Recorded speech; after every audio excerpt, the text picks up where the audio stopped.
Mm-hmm.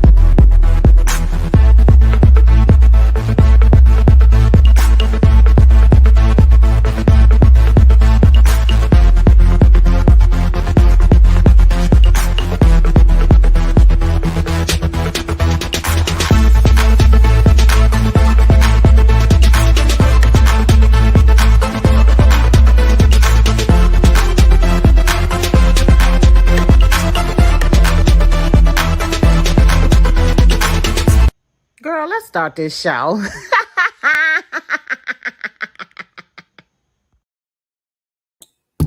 What's up, my Curbsters? Yes, we are live today. I am so happy. Look,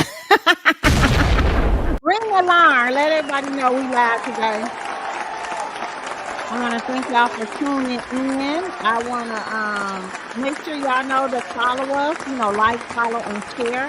We are on Sixx, Facebook, and of course, we are on YouTube as well. You can also find us over there on the Tick and the Talk. Y'all can check us out there as well. But I want to shout out, I got this all planned and stuff. So I'm glad Sean is enjoying herself today. She won't be with us today because it is her birthday, right, y'all? It is Sean's birthday, and we want to give her a big shout out, letting her know happy birthday. And of course, we got the happy birthday song for you today, Sean, too. So let's kick it off for you. And I hope you enjoying your day. All right, here we go. 1, 2, 3. I want to say happy birthday to you. I want to say happy birthday to you. Yeah. I want to say happy birthday to you. I want to say happy birthday to you. Yeah. Close your eyes and make that wish. Think about it and blow out your candle. Close your eyes and make that wish. Think about it, hey. Blow out your candle. Close your eyes and make that wish. Think about it and blow out your candle. Close your eyes and make that wish. Let's go. 1, hey, 2, hey, 1, 2, 3, hey. Happy birthday, Jake. Yeah, 14 you don't play. You about to graduate and 2 steps away. Hey, go ahead. Yes, happy birthday to Sean, honey. I hope you enjoy your birthday and toast it up. Toast it up. Toast it up. Okay. Toast it up. Toast it up. Toast it up. Yes. Oh, yeah. Cut off the time.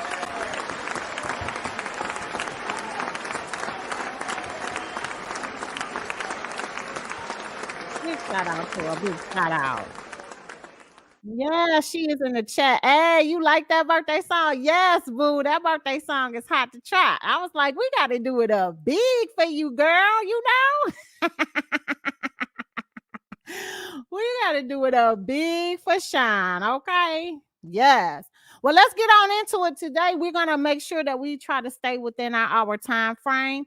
And everybody has been talking about this across the board, honey. But let me just say, I want to say right here that I told y'all years ago that I knew that this was not going to last. Okay. It was not going to last. I knew it.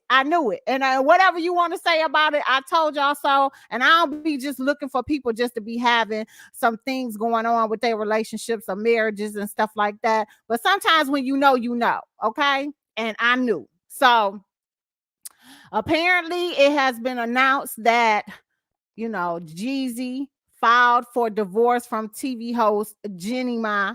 And, they were on it together. They were married for about 14 years. And from what I understand, they had been together for a minute, like dating and stuff like that.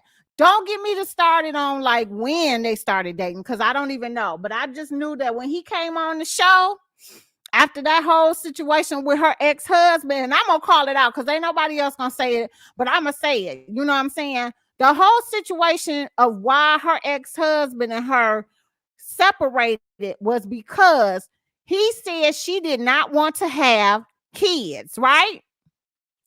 That she didn't want to have kids, and she said that too. She didn't want any kids, right? But let me tell y'all something. It was an interesting clip that I came across, and I'm going to pull that up. Hold on, let me find it. Let me find it because she said some questionable things. And even Tamar had to check her on some of those things. Okay. And I just I don't know how you want to put it, what you want to say in regards to all of that. Whatever. But it was questionable. But let me just say this. She's always she said she had dated black guys prior to, but we already knew that she always wanted a black guy, and I felt like she always wanted a black guy to have a kid with in the first place. I don't think that it had anything to do with her husband per se and her just not wanting to have any kids. I really feel like that was all she wanted. She wanted to date a black man. She wanted to have kids with a black man. That's what it was. But she has said some crazy stuff back in the day when she was on that talk show, The Real. And I got the clip for you, honey. I got the clip. We're going to check it out because I still say, it's some questionable things. It's questionable. But here we go. And then she talks about some other stuff that I'm going to get into once we get this on the road as well, too, because apparently she has a temper from what she said. But let's check out my this YouTuber, y'all. I mean, this TikToker who actually had the clip, and I want to show it to y'all. Here we go. Love black guys. Yeah. I did. But for me, dark meat on the side, white keeps me mean and lean. That's why I married white man. That's what I like. What do you mean, dark meat on the side? Very offensive. No, I'm not. I'm saying I really do think black men are attractive. I do. That's my. What do you mean, dark meat on the side? That means, honey. You know what that means. Wait, what are you reading it as? How did you say it?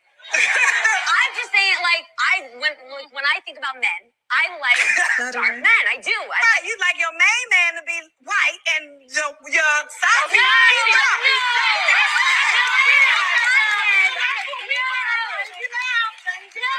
not what I mean. Explain what you mean. Okay, what you meant. What I meant is I used to date black men. Okay, I think they're attractive. But what I decided to stick to But she tried it all the way, Shine. Was my man Freddie all the way. Are you sure? Yes. Hey, Karen. Okay. Girl, I don't believe that. Not one dilly. Okay, I don't believe it. She tried it. I think that it was just apparent for her to choose white because maybe she thought she would get farther in the career and stuff with a white guy. I'm just assuming. Okay, I'm not saying that that's really what it was, but when Jeezy showed up on that talk show, honey, and she was all googly eyed and all this, that, and the third. Now, remind you, she is of the culture, and what I mean by the culture, let me explain. She is of the culture in which she was in hip hop, like she was a dancer in hip hop, so she knows about hip hop. She's been around black people, that's her thing or whatever. And I don't care who you like, what I'm saying? I don't care who you like, who you love, who you marry, any of that. Go for it. But it just was apparent that she didn't technically want to be with her then white husband. She always wanted a black man, to me, in my own personal opinion. But that's neither here nor there. Apparently, your boy Jeezy wasn't really in it like he thought he was, and he decided to file for divorce. Now, only after 2 years of marriage. And of course, I had got some information from Chronicle Speaks. I love watching her. If y'all check her out, y'all make sure to look her up on YouTube on the Tick and the Talk. She had the actual court documentation showing that she was what he filed for, and he's asking for joint custody, okay, as well. So keep that in mind. He's not out here just trying to file. They had a prenup in order as well. And he's asking for joint custody of their daughter. And I don't even know, to be honest with you guys, I feel like this was kind of like a dun dun dun dun type of thing. And what that means is she had no idea that he was filing for divorce. But according to the word on the curb, a lot of them have been saying that they have been separated for a minute. So I don't know who you want to believe, whether believe that they have been separated and they actually weren't together or anything like that. And then he just magically appeared with this divorce stuff. But according to, and let me go ahead and share this information here from Chronicle Speaks. And again, you guys make sure y'all check her out. What you say, Karen? You said it was offensive all the way around. It really was. It really was, Karen. Like, it was a real to dial. But I don't know. I'm not gonna make no excuses for what anybody say. You know what I'm saying? But I just felt like she always wanted a black man in the first place. But according to the documentation from the courts and stuff like that, he wanted to file for joint custody. It looks like he is actually petition is now has been a resident of the state for 6 months. So they've been in the state of Georgia for a while. And from what they're saying, they had a prenup. He's not asking for any kind of spousal support or anything like that. That's not the T. He actually wants the prenup to stay in place, meaning whatever they came into the relationship with, that's what they leaving without. I mean, that's what they brought in is what they're leaving without, with when they leave. And he's just asking for equal custody of his daughter. Now, I don't know about y'all, and we could talk about it. We could talk about it. But I don't know about y'all, but from what I understand, he don't have the best track record when it comes to his women. From what I knew, he was engaged prior to, and he kind of sent his ex-fiance through some hoops and hurdles. You know what I'm saying? So I don't know how this is gonna go. I hope that this kind of like really just breaks down and it just ends up being just a wash of everything. You know what I'm saying? Like, the prenup is in place. We shouldn't have any problem with that.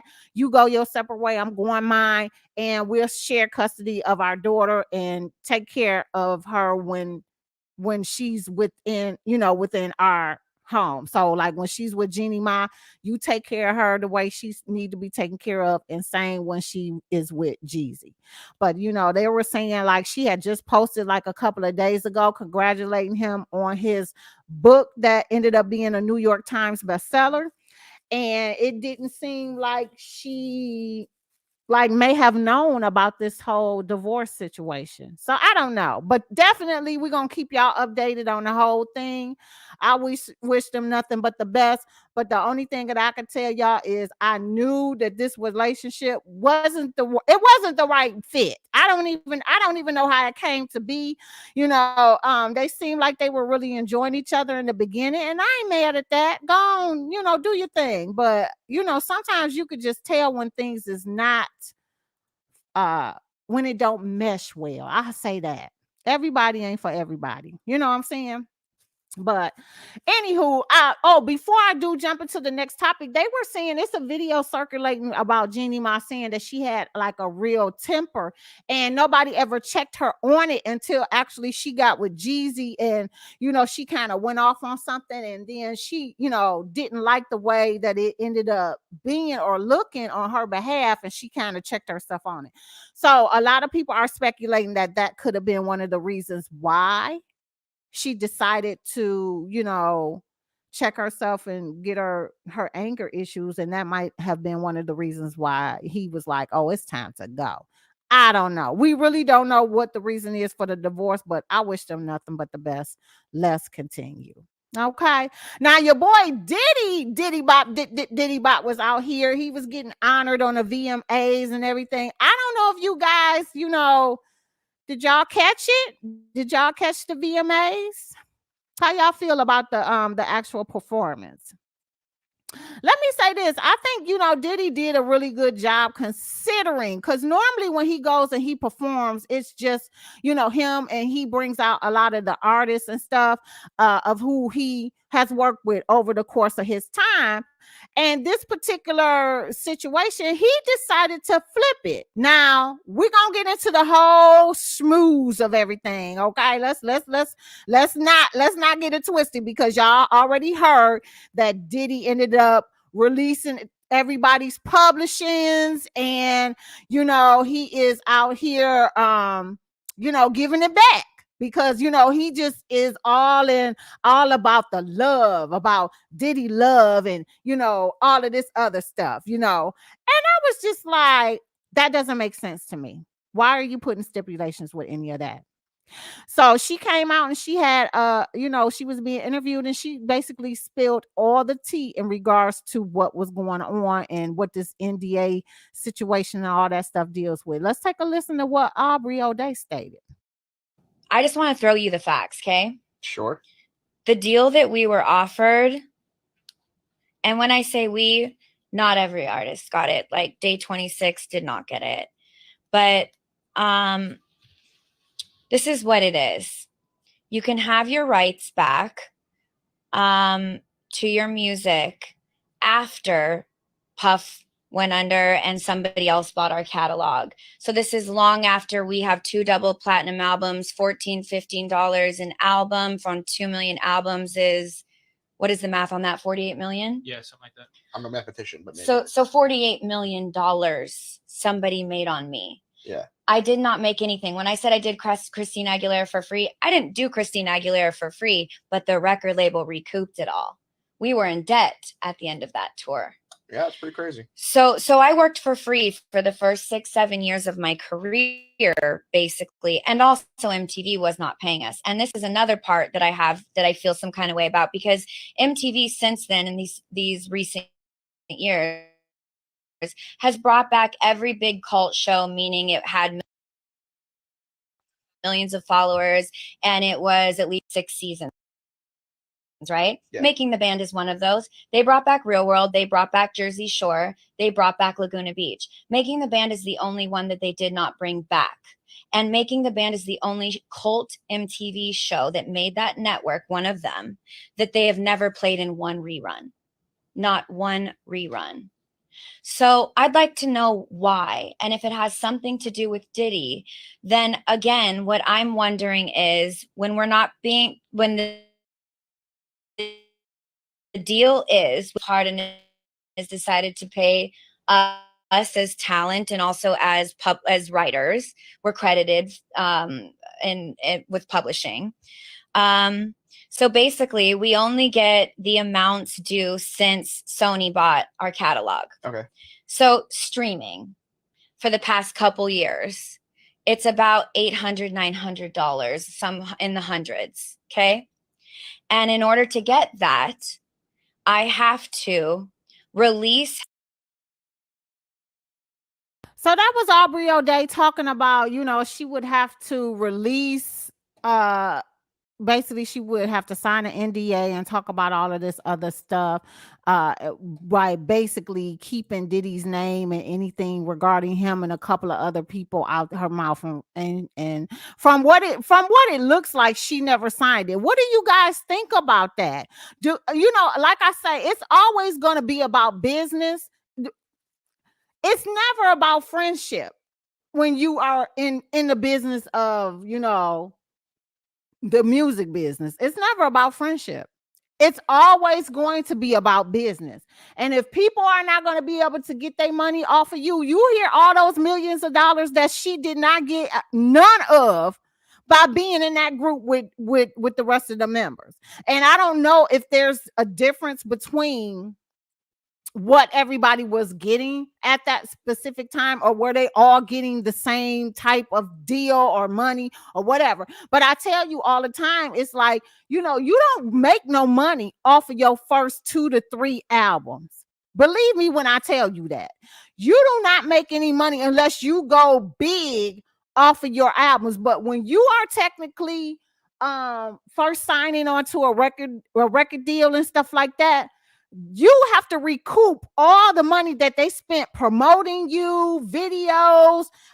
If you're doing promotion type things, even to get your music played on a radio, it's a fee to get. It's like money you got to pay to get your music heard on the radio. Like everything that you do or anything that they put money behind you to do when you are signed to a record label, they have to recoup their money. So all of those millions of dollars that Aubrey O'Day and the group and stuff did, she probably only received a fraction of that after everybody got their cut, which is super sad. And this is what we were talking about before as to one of the reasons why TLC had to file bankrupt, why Tony Braxton had to file bankruptcy, because you don't make no money and you get stuck in these deals. And then you are signing a deal where you are agreeing to maybe a 10 album deal. Like LL, he was able to get his publishing and stuff, and he had to do 10 albums with Def Jam. It's just all about business, and you don't get any of that money until everybody else has been paid back of what they put behind you. And here's the other kicker. If you come out and your stuff flop, that's a negative. They can't even recoup money off of you, which is what happened to Mace when he did the Welcome Back album. He didn't make the numbers that he did. So basically, Diddy had to take a loss. He was in the negative because he didn't make the millions and millions, or his album didn't go platinum, or whatever the case may be. Like, you don't recoup that money back.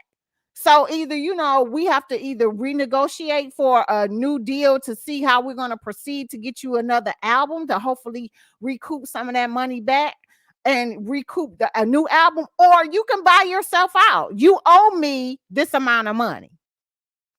So, it's like a two-way street. I get both sides of it, but I just think that's real messed up that she made all of those millions of dollars and she won't get nothing. But even with that, Diddy brought himself to the Breakfast Club because he coming out with the Love album and everything is red, right? I don't know if y'all seen him. If y'all seen him or not, on his Instagram, and him sitting on the red couch with the red outfit and the red shoes and the red background, like too much red, and everything is red, red, red. But he came on to the Breakfast Club and they were asking him about giving the publishing back. And when I tell you he gonna talk circles in your ass, y'all be prepared. Be prepared for this, because I had to cut it off midway. I ain't even listened to the whole thing, but I'm gonna let y'all listen to the whole thing because he was blowing smoke up your butt. He didn't really answer the question. Let's take a listen to what Diddy had to say. 4 minutes, almost 4 minutes worth of nothing. Here we go. What made you decide to do that, and what was the artist? Did you speak to every artist when you did it, or how did that happen? How did that work? Break that down. Yeah. When I had went and called out the Grammys, I also, had to make sure that I had also looked from within. Once you start like asking for change in this world, you have to look within and be a part of that change. So this actually was done 2 years ago.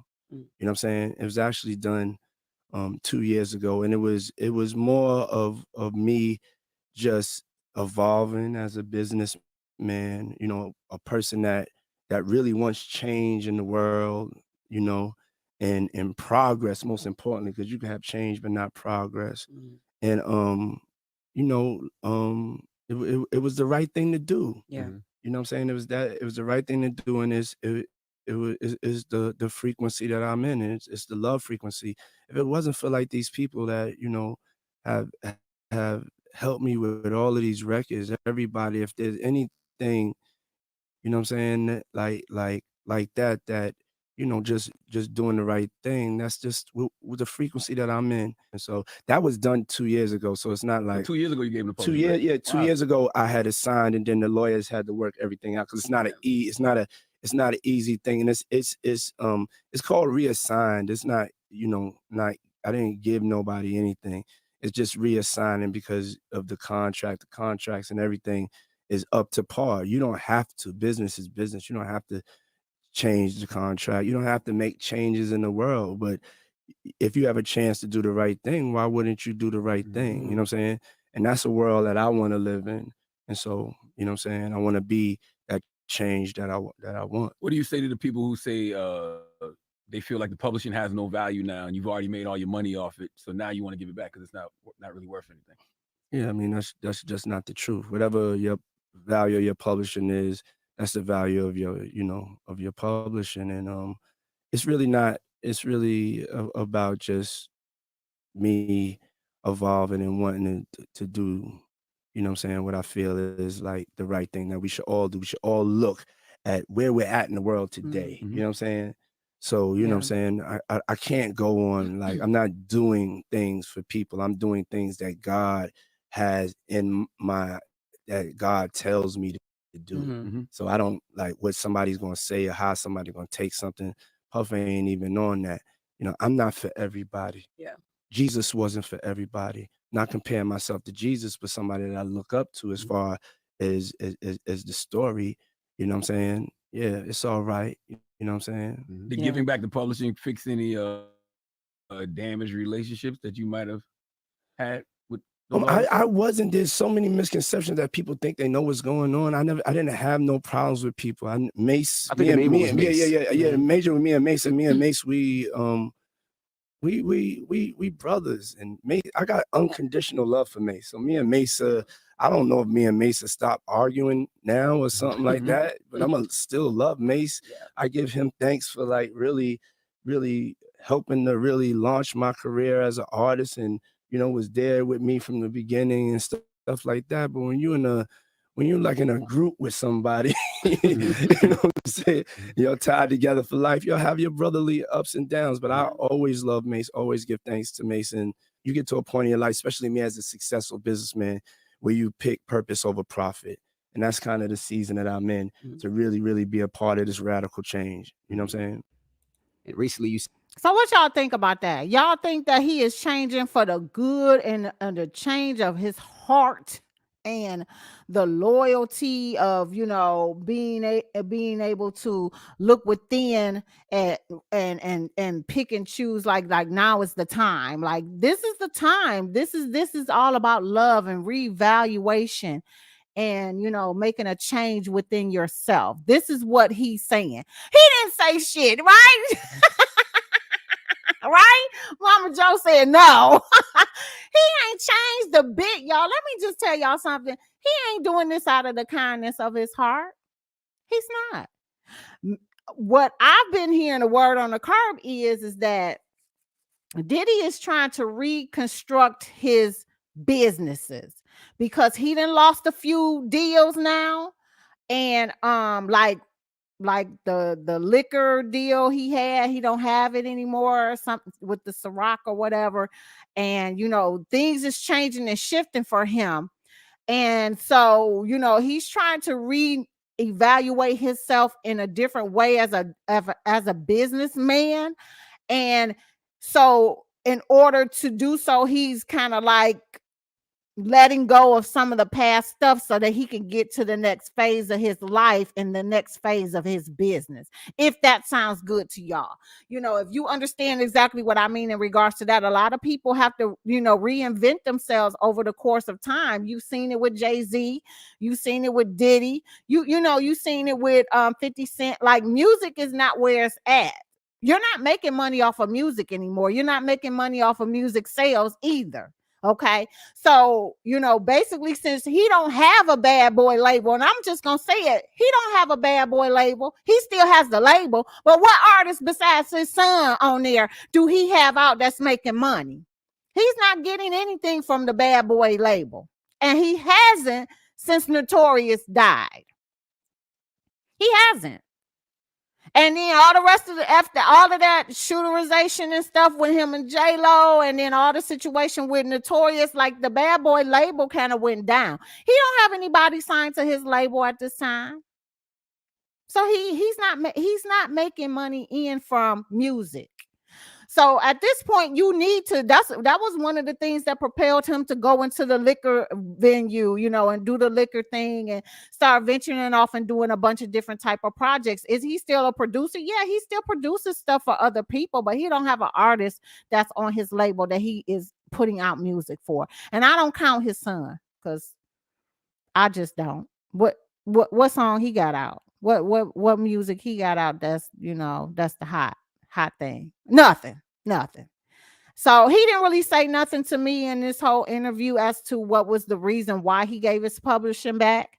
And he's not going to tell us, you know. And he always makes everything sounds like everything is okay and cool. But if you talking to Mace, it's a whole different type of story. I'm just saying, and if you talking to other bad boy artists, it's a whole different type of story. So, I don't know if whether or not they're getting any lucrative money from their publishing, and maybe he just ain't getting too much money back, and maybe don't nobody want no bad boy artist type of music no more. But let me tell you who he could always make music off of. He would have always been able to make music off of Notorious B.I.G. regardless. He could always make music off of that. You know what I'm saying? Is it a high count? There's a lot of people asking for the music, maybe, putting it into movies and commercials and stuff like that. That I don't know, but that's how you stay lucrative in using the publishing right. You could always lease the music out to other people to be able to use it and be able to bring revenue in. So I don't know, y'all. Good luck with Diddy, you know what I'm saying, and all of the rest of the stuff that's going on with him. I really can't tell you, but it's just a whole situation and some. Let's get into it. Your girl, and I don't know if I even had this. Is this on the list? Because let me just tell y'all now, I'm trying to stick to the list, okay? But I do want to bring this up. This was not on the list, but I don't know what is wrong with your girl Tiffany Haddish. She is seen out here in these streets looking real cray, and she was around here following Shakira through the thing, screaming her name, being real ghetto. They got pictures of her at the VMA, and she's sitting in her seat, and she's like bopping her head like, girl, and doing all of this in the background while the host is reading the prompt to and introducing the artist. Like real crazy stuff. Y'all think that maybe she might be out here on drugs or something? Maybe she got an alcohol problem or something. Like, I don't know what's going on with Tiffany Haddish, but I think it's just some weird stuff that started to pop up, and people is questioning what is up with her. Let's take a look at this whole situation of her chasing Shakira. Like through the whole thing. I'm like, what's wrong, girl? It's only 28 seconds. Let's give it to her. Cringing as we speak. Shakira!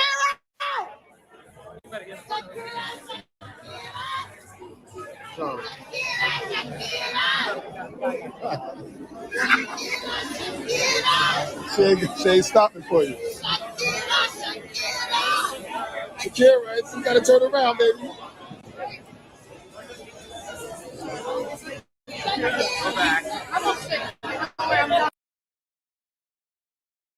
Yeah, I don't know what's up with that. That's just some weirdo type of stuff going on with her. She don't seem well, y'all. That basically I'm just saying, like, that whole ordeal that went down with her, and her having to, basically give up a lot of her jobs that she had lined up because of that whole situation with her doing that video and stuff with that little boy back in the day. It was an old clip, but ever since then she ain't been right. And it looks like she's starting to be back out here in these streets to try to do more movies and stuff like that, but she coming out real weird. And I don't know if y'all even remember, but let me say this. Do y'all remember a time where Cat Williams was, when he came at that other radio host chick, and he kind of was like slamming her. She was trying to get, kind of sarcastic and stuff with him, and he had to put the brakes on her. Well, I think it was during that time in the interview that he was talking about Tiffany Haddish and how that she is too much. It was him and somebody else that was saying, like, if you be around Tiffany Haddish, you better watch out. She kind of a bit too much to handle. So, I don't know what's going on with her, but something ain't right.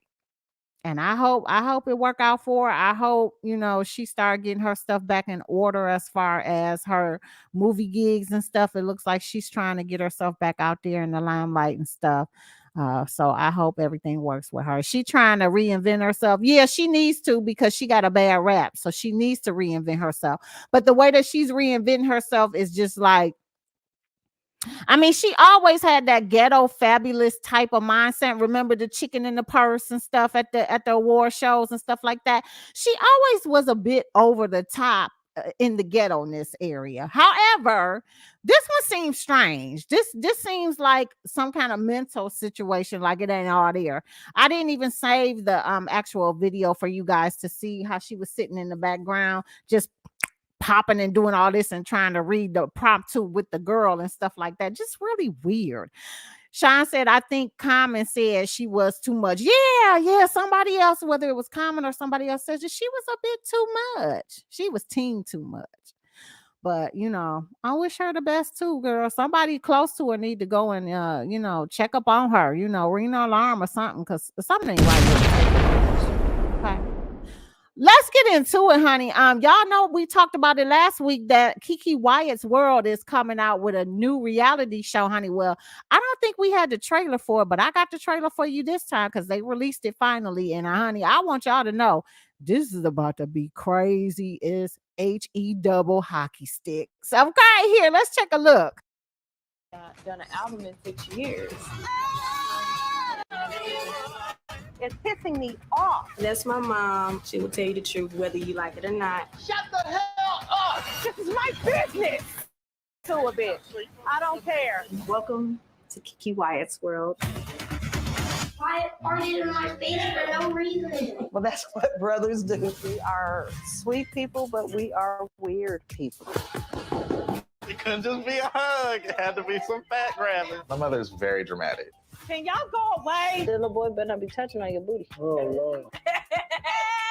Hear me? You know, just playing. No. Do you want to wake up in the morning? Andre Crenshaw is my manager. God is doing some amazing things for your career.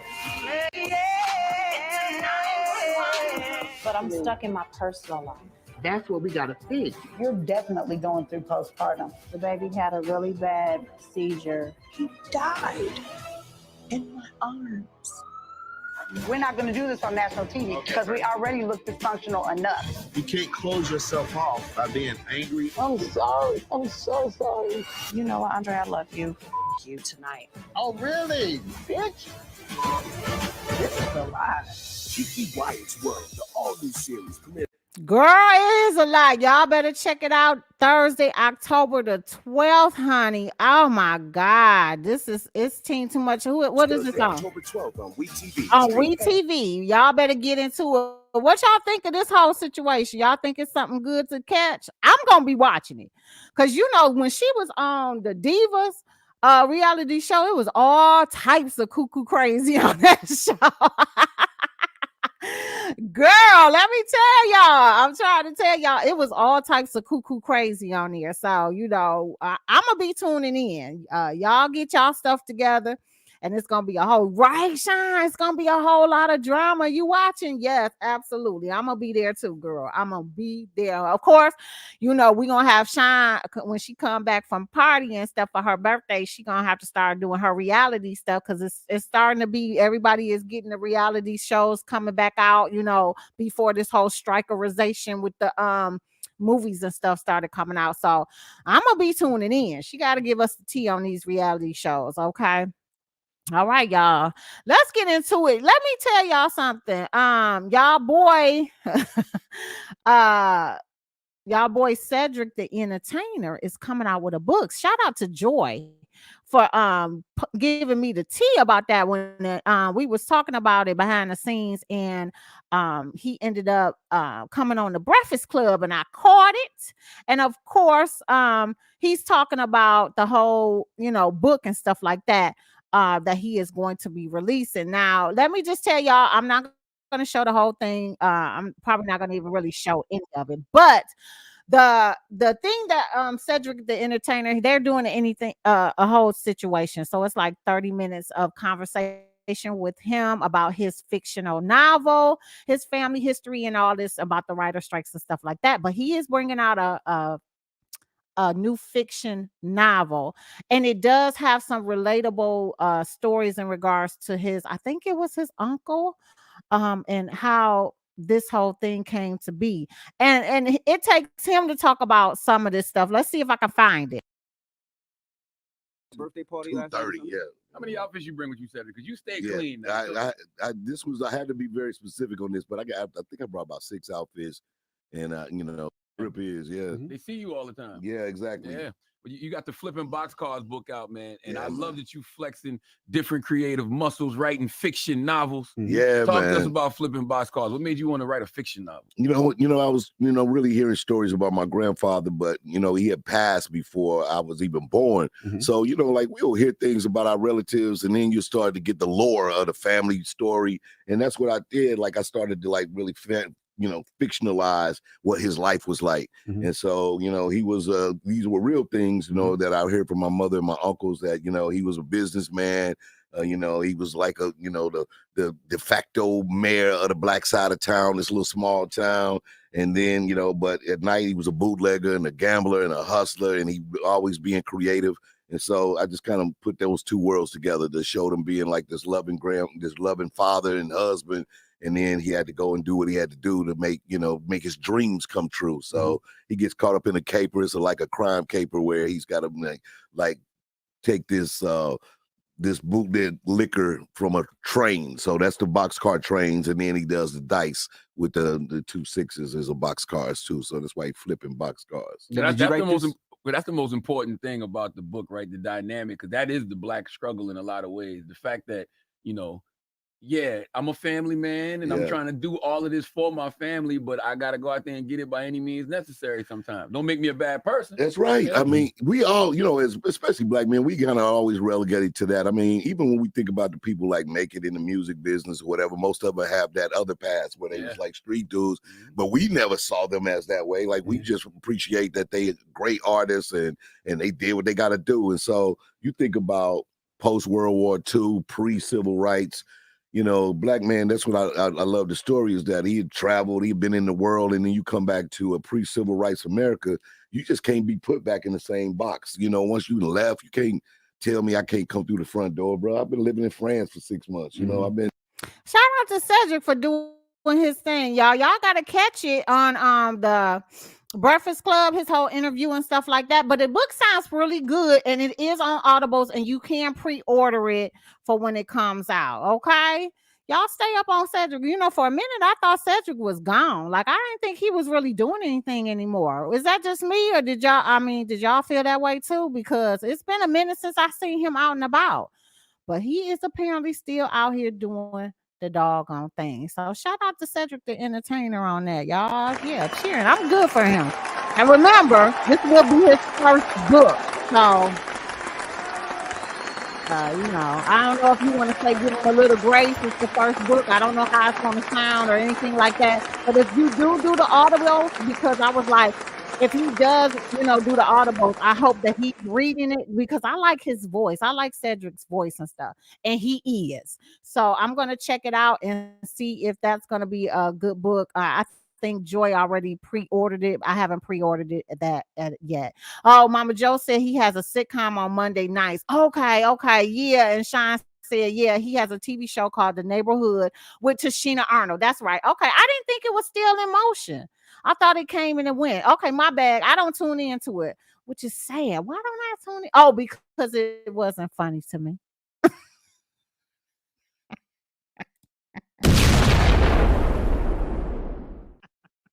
I'm sorry. I had to put some shots on that. It wasn't funny to me. I remember taking a look at an episode and I had to check out. But that's just my own preference. It might be funny to y'all. Okay.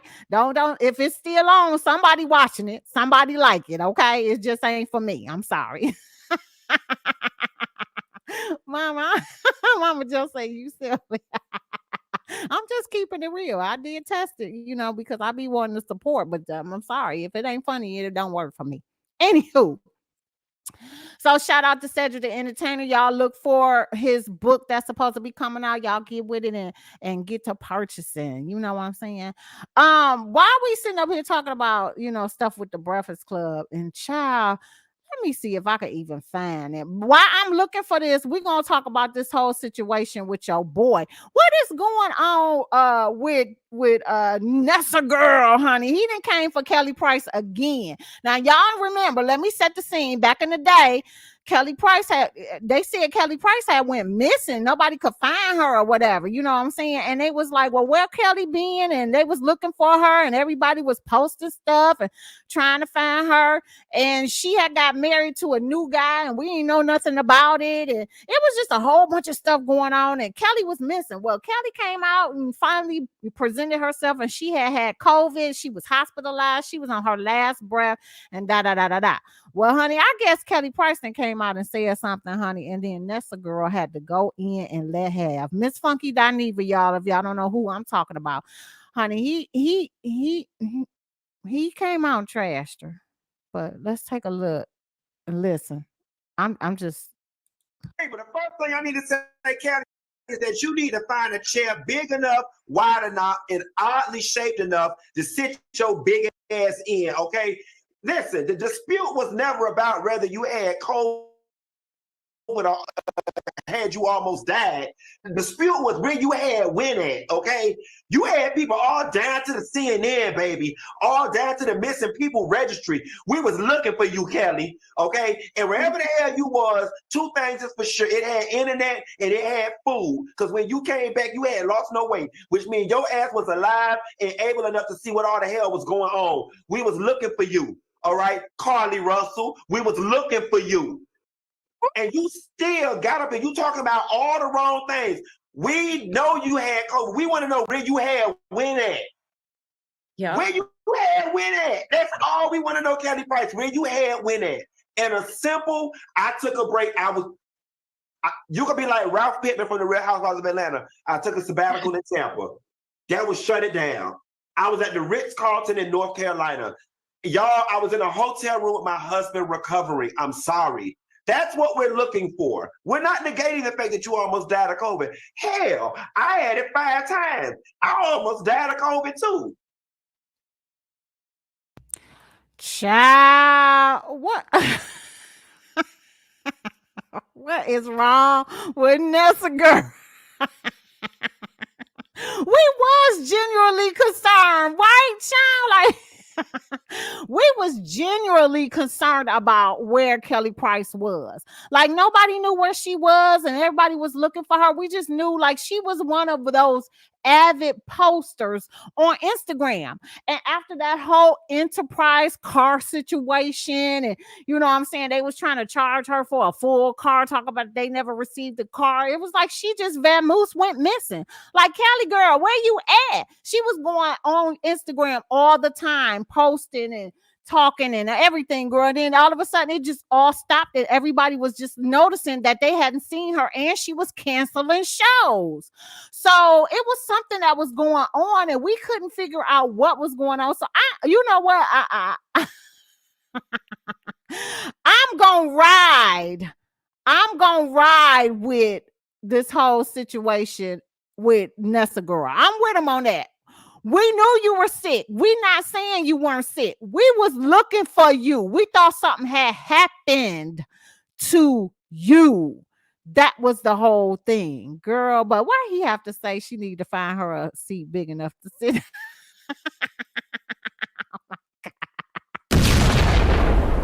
He is cold-blooded, just cold-blooded. Nessa girl, you did not have to come at her like that. You did not have to come at her like that. But anyway, let's just talk a little bit about this whole situation with Tyrese and DJ Envy. Now, if y'all remember when we went live last week Saturday, we played the little clip and stuff about, you know, Tyrese went on the Breakfast Club and he wanted to know why, you know, DJ Envy ain't reach out to him when he was going through this whole situation with his wife and da.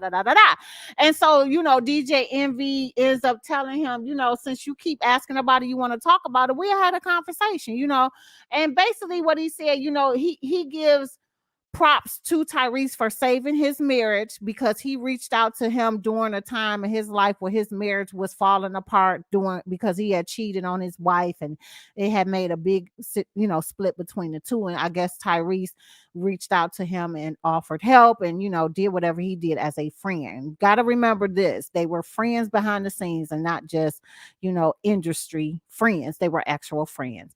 And then, you know, all of a sudden things started changing. The dynamics. He was talking to DJ Envy's wife and reaching out to her. And from what DJ Envy's wife stated, was that he started to say things or request things that was not appropriate for a wife, for a person who was married, and so they ended up, and whatever he said, because DJ Envy and the wife never said exactly what Tyrese said, but that's what caused him to block Tyrese and step away from Tyrese.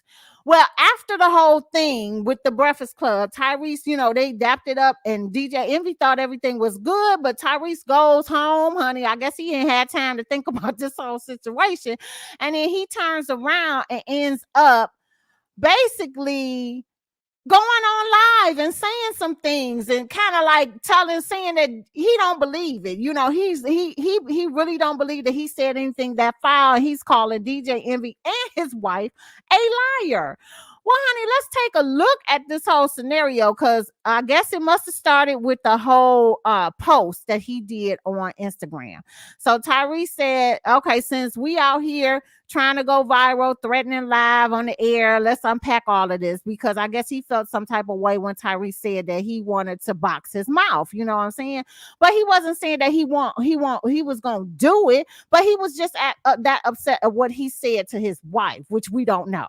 He said, however way y'all respond, I'm done. Have fun. Milk it into ratings and more blogs. What I'm never going to do until I take my last breath is let anyone question my integrity and attack my character and be out here reckless on some random fuck shit. I would strongly suggest you tread lightly. I don't do cease and desist letters.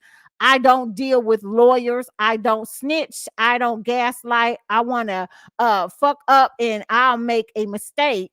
I can tell my own self under the bus. You decide on your own what level we're going to take it from here. I want all the smoke, beige. He called him a beige nigga. I'm so done. I'm like so done. He called him a bad. Anywho, after all of that, he did eventually go live. He said, I wasn't gonna do this. I'll wrestle his gloves off at DJ Envy. You wanted to go viral, enjoy. So it was a whole back and forth between the two, y'all. And then what really just got me was that I thought that he was going to basically release that information. Maybe he says that Envy, you cheated 10 times. Tyrese explodes on DJ Envy. So this is some of the stuff, and I'm not gonna play all of it because it's like 15 minutes of it, y'all. But let's just take a listen to what this blogger ended up saying about this whole thing. If he just doesn't care, Tyrese also reveals that Envy does not have a prenup. Here's a video. Tyrese is out of control and he's wilding right now. Put your comments below, subscribe to my channel, like this video. I'll see you guys later. I'm gonna let a lot of people down from the choice that I'm about to make. I've been asked to leave it alone. It's been said that people got a short attention span. They're not gonna be thinking about this shit in the next 3 hours, 3 days. Move on, let it go. Take the high road. You're a star. The stage is big. Envy. You know how you said, I don't give a fuck about nothing. If anybody disrespect my wife, and then you ran down all your kids' names, you said, I don't give a fuck who you are, what it is. When it comes to my wife and my family, I don't play no games. You goofy.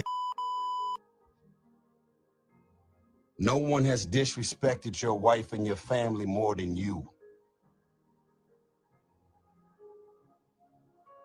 You know the most dangerous thing about me is I know what I know about the level you took it to.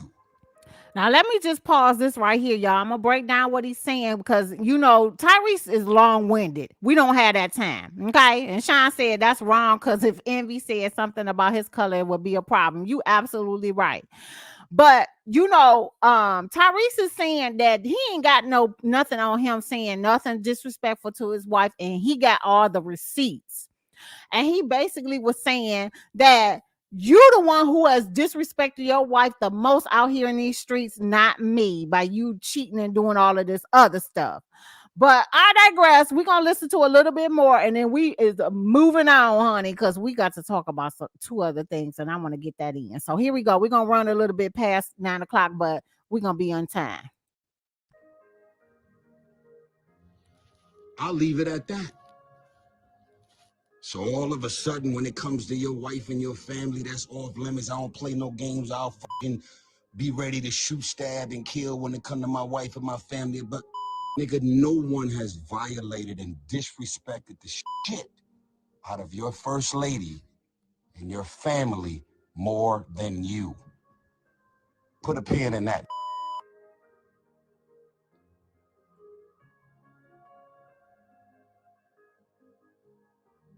I'm not on the air, am I? Yes, you're on the air. When you called, she answered because you called her from the hotline number at the radio station. That's how it works. Everybody can see through the... Let me explain something to you, sir. Any real man who's ever been married, got a fiance, a girl, a baby mama, most real men, most don't play no games when it comes to their girl or their wife ever being disrespected or violated by another man. Well, y'all, if y'all got the time to listen to the whole 15 minutes worth, honey, y'all check it out. But I just don't have the time. Tyrese talking too slow for me. Get it out. Say what you gonna say. But in a nutshell, he basically told DJ Envy, we can't be friends. The gloves is off. It's on. So I don't know, because I know that DJ Envy said that, if Tyrese keep popping his mouth, he gonna release what he said. So we haven't heard anything as of yet, but I'm waiting on it because Tyrese ain't gonna stop. Y'all know how he is. He high-headed. He's not gonna stop. So I definitely want to see what DJ Envy, and I hate to sound like that, what DJ Envy is going to release to show what he said that was so disrespectful to his wife.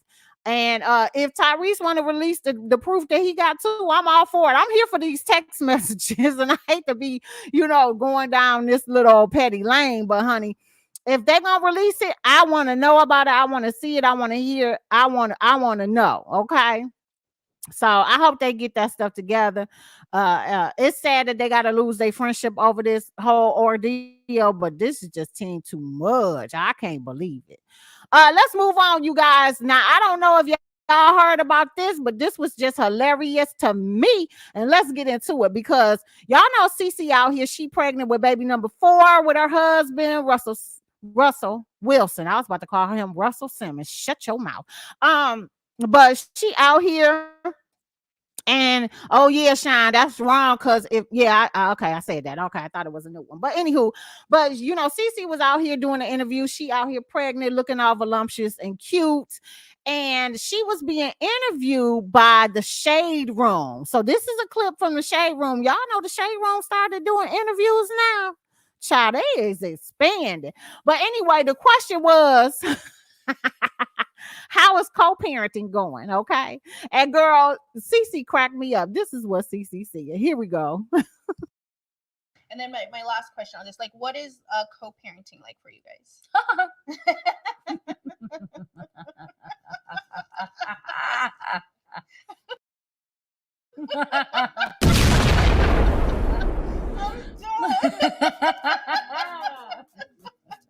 Tim, you're awesome. Entrepreneur, music mogul, mother, and wife are just a few of the terms one could use to describe the all-around talent that is Ciara. Girl. Ciara ain't had no words for that. Mama, why is you saying poor future?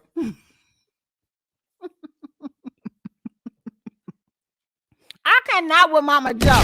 Get Mama Joe off the line. Mama.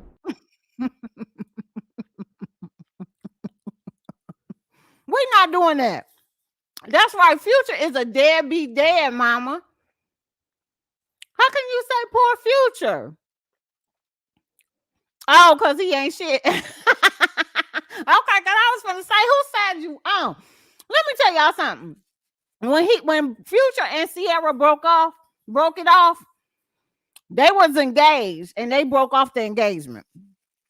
He was up here introducing her to all the baby mamas, and she was trying to be that one. She was trying to be that one, trying to blend the families together and interact and stuff like that, because they had all, the kids, and they all siblings and da da da da da. But that man is trifling with a capital T.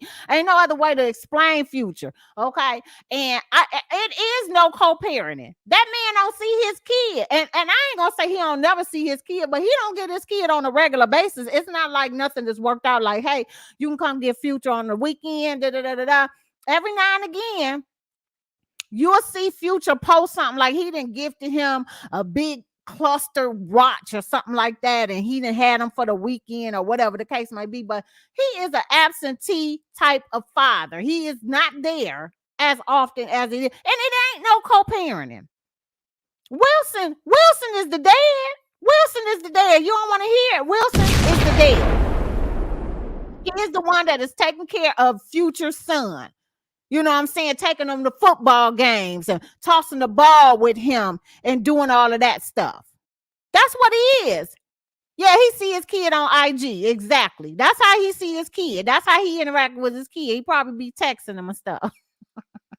They probably brought him a phone just so that he don't have to call nobody else in the household. Talk directly to your son when you want to. But he is an absentee dad. Okay? Ain't no relationship. And there is no co-parenting. That's why she laughed. She didn't even say nothing after that. It ain't nothing to be said. It ain't nothing to be said. But anywho, if y'all want to check out the full interview, y'all go right ahead. It's about 50 minutes worth on the Shade Room. Y'all can check it out.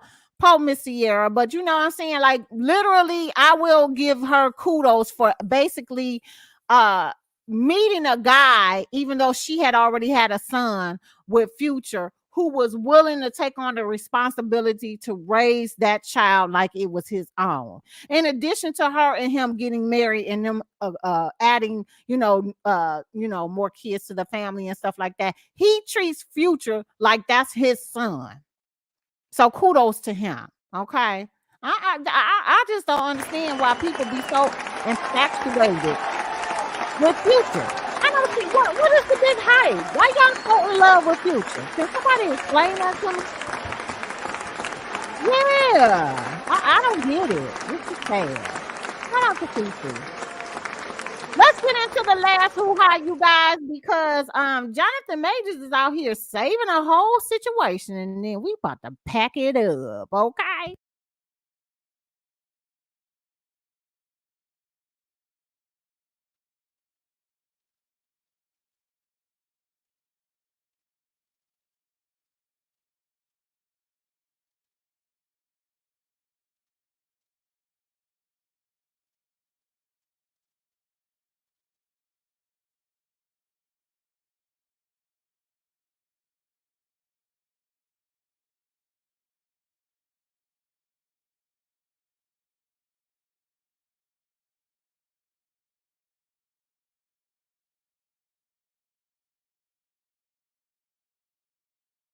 That was so weird. Like, he was just at the right place at the right time. Is that what it was? Hold on, let me see. I might didn't even show it. Let me just pull it back up again. Because I thought I had the screen share, but hey, I probably didn't. Let's watch it again.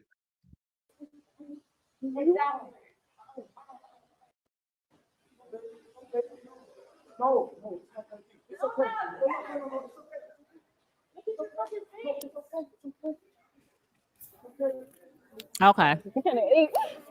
So he's breaking up this fight. I don't really know what it's all about. Or maybe he was just in the right place at the right time. But a lot of people are saying this is another PR stunt. Well, clearly. And that's all it is, him breaking up two kids that was fighting at a school. Y'all know what? I hate to say it. I just feel like this is so bad. I really like Jonathan Majors and his acting and stuff like that. But ever since this whole situation with his ex-girlfriend and all this stuff, it just seemed like he's doing more publicity stunts and PR, corrections and all of this other stuff compared to exactly what, just disappear for a little bit, which is what Tiffany Haddish did when she started doing cuckoo crazy stuff and getting in trouble and stuff. She disappeared and then came back at a later time. But they keep showing him in the weirdest situations and the oddest places, and now he dating what's her name, and they over there eating dinner and stuff with the family, and it just seems a little weird. I don't know what's going on, but I sure will love the day when maybe some of this will pass and he can get back to his life, because this really has damaged his whole situation with being a movie,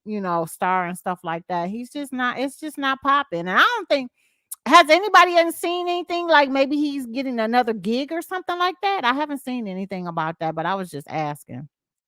Maybe he out here, trying to get his stuff together and working on his business situation behind the scenes. But, if that's the case, I hope everything works out for him. But it is just it looks desperate. It's just tired. Just a whole mess. I don't know, y'all. Big ups to him. At least he's he out here saving kids from fighting. I mean, I don't know. I don't know anything about that, but shout out to Jonathan Majors, honey. We be seeing him in some of the weirdest places.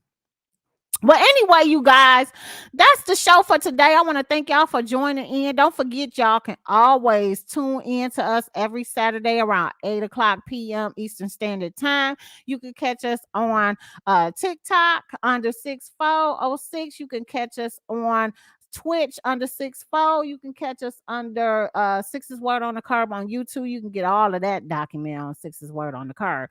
And we are on Facebook as well, Sixx's Word on the Curb. I want to thank everybody for tuning in, and shout out to Shine Girl. It's your birthday. Continue to enjoy the rest of your weekend, and we will see you all next week. Peace